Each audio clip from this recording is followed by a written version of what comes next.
Let's bring in my good friend, Dr. Joe Congini, Sports Medicine Center at Akron Children's Hospital. Good morning, Dr. Joe. Where do you want to start this morning? Hey, Ray, I want to start by thanking you for that inspirational segment that you have on veterans. Thanks so much. And can we move into another inspirational story? Yeah, that sounds great. I know in sports medicine, I really I wanted to put the sports medicine and sports spin on what's being called the Cameron Babb moment. And I don't know if you touched on it at all or knowing about it, but the Cameron Babb moment occurred Saturday in the Horseshoe at Ohio State in the football game. And Cameron Babb is a highly regarded wide receiver recruit that Ohio State recruited about 5 years ago.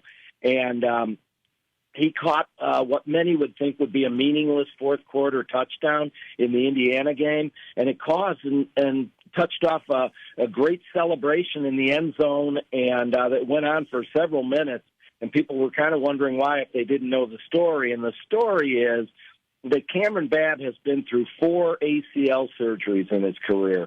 He had one in high school, and he had 3 since he's been at the Ohio State University. He's had 2 ACLs in each knee. He's had a couple of other knee bumps and bruises that have kept him out of the lineup this year.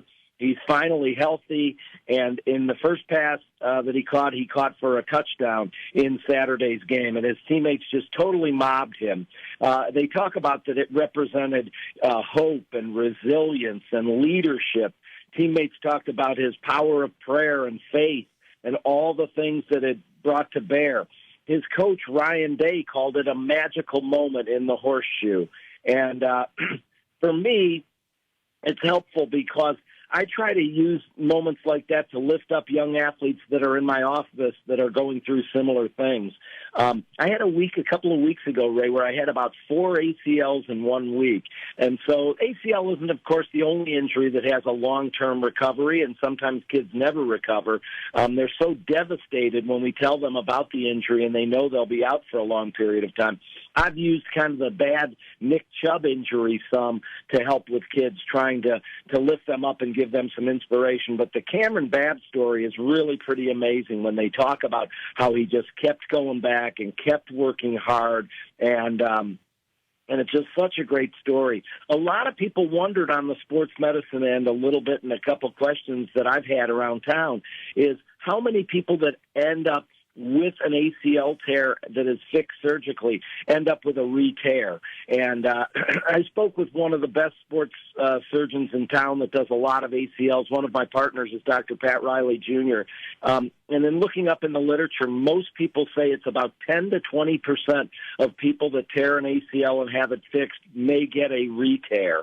That's the percentages we look at. And what's also a little bit troubling is that 10 to 20% of these athletes also may get a tear of the ACL on the opposite side, as Cameron Babb had 2 on each side that he had fixed.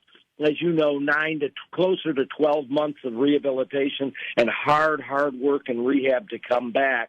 And so that's really pretty high numbers. Dr. Riley also told me that about 25% to 30% of people that have had an ACL sometime in their life later may need surgery to clean up scar tissue or other issues, meniscus or cartilage injuries that they may have. And so it's a long road. It's a very tough road. We understand a little bit why his teammates felt so strongly about it. And it's something that is really helpful to me. Dr. Riley talks in his office about one of the reasons for that is many kids want to return to the scene of the crime, as he calls it. They go back to the same sport, the same movement pattern, the same mechanics, and there's a real chance that even the new ACL could tear.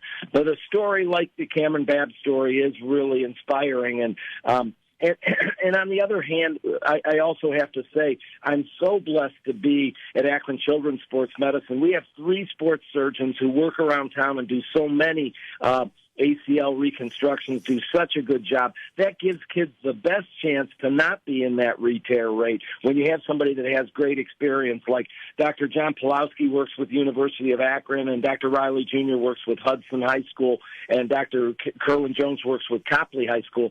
But they work with kids from all over this region, 17-county area, and do a great job with ACLs. But even under the best of circumstances, a lot of kids will go on to a re-tear and all that hard work, and they may never play again. And yet in the corner of the end zone to see Cameron Babb catch a touchdown pass, it was really as Ryan Day said, to quote him again, a magical moment in the horseshoe. So for people wondering the story behind the story and in the sports medicine end of it, that's what happened to that young man at Ohio State on Saturday afternoon. You know, Joe, there's a lot of stories that people don't understand about these 4- and 5-star recruits that come to campuses, and everyone just thinks it's all glory and everything. But some of these kids, as you just had that story, get derailed by injuries and stay with it, and maybe get another one, and they fight to get back on that field. And that tells you a little bit about that clubhouse, that locker room there, the Ohio State Buckeyes. But it happens on campuses across the country where these young men with those stars in their eyes get derailed by injuries, and thanks to sports medicine in many different ways, they're able to continue their dreams. Absolutely, and it happens in high school, too. So in that week, if 4 kids in my office, they were all high school kids who have the same kind of dreams, and their dreams are shattered when they sit there, and to be able to tell them a story like this. So if you want somebody to really root for when you're watching your Saturday Ohio State Buckeye game, watch for this young man, Cameron Babb, to get back on the field. I'm told he's healthy now. He might get in the rotation. You're right. He was one of the most highly recruited wide receivers in the country. So that was a magical moment. And I have to say, Ray, one more thing. Another magical moment in the Congeni household. We had another grandbaby this week down in Columbus. So there's a lot to be thankful for and feel blessed about. And thanks so much for me getting to share that story. And I'll be sharing it with a lot of people in my office of really hard work and resilience in a young man that really paid off. So thanks so much. Right. Well, now, Joe, for those Turkey Bowl games, I think in this big family you got enough for offense and defense with 11 on each side of the ball. You're getting close to that. Yeah, we might even have some subs now. We're ready for the Turkey Bowl game in the next week or two. Yeah, thanks. It's such a blessing. Thank you so much, Ray. You're welcome, my friend. Congratulations. Thank you. Have a great week. You too. Dr. Joe Congeni, Sports Medicine Center, Akron Children's Hospital, joining us this morning.